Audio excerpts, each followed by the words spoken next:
1 April থেকে Bangabandhu medical বিশ্ববিদ্যালয়ে ভর্তি হবার পর থেকেই খালেদা জিয়ার প্যারোল নিয়ে পাল্টাপাল্টি মন্তব্য আর দোষারোপ চলছে।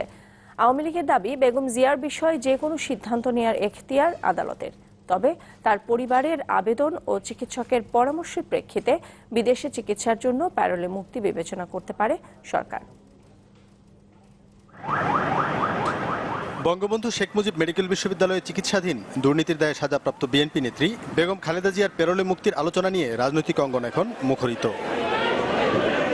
সম্প্রতি জামালপুরে সাংবাদিকদের প্রশ্নের জবাবে স্বরাষ্ট্রমন্ত্রীর এই মন্তব্য যেন আলোচনার পালে নতুন জোয়ার তোলে। একটা কারণ দর্শিয়ে তাকে আবেদন করতে হবে, সেই আবেদনটি আমাদের কাছে এখন আসেনি। আসলে তারপরে আমরা চিন্তা করব আমরা তিনি যাবেন কি যাবেন না।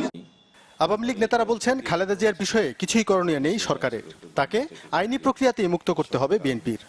দণ্ডপ্রাপ্ত কয়েদির মুক্তি পাওয়ার ক্ষেত্রে আমাদের আইনের যে বিধান আছে দুটি পথই সাধারণত দেখা যায়। একটা হলো আইনি প্রক্রিয়ার মাধ্যমে মুক্ত করা, দ্বিতীয়টি হলো মাননীয় রাষ্ট্রপতি কাছে ক্ষমা প্রার্থনা করে মুক্ত হওয়া।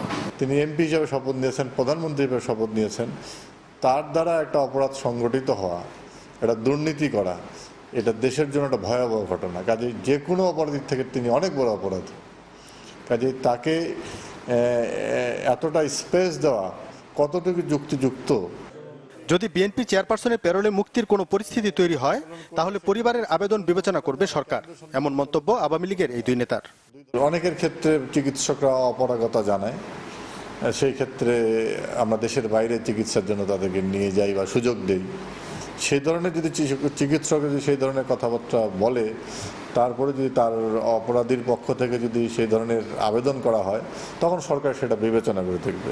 বিএনপি আসলে বেগম খালেদা জিয়ার মুক্তির চেয়ে তার মুক্তি নিয়ে রাজনীতিটাকেই বেশি গুরুত্ব দিচ্ছেন। তারা এটাকে ইস্যু বানিয়ে রাজনীতি করতে চায়। ক্ষমতাসীন এই দুই নেতাই মনে করেন, এখন পর্যন্ত প্যারোলে মুক্তির মতো পরিস্থিতিও যেমন হয়নি, আর কোনো আবেদনও পাওয়া যায়নি বেগম জিয়ার পক্ষ থেকে। সাবেক প্রধানমন্ত্রী দলের জুনায়েদ খান, চ্যানেল 24, ঢাকা।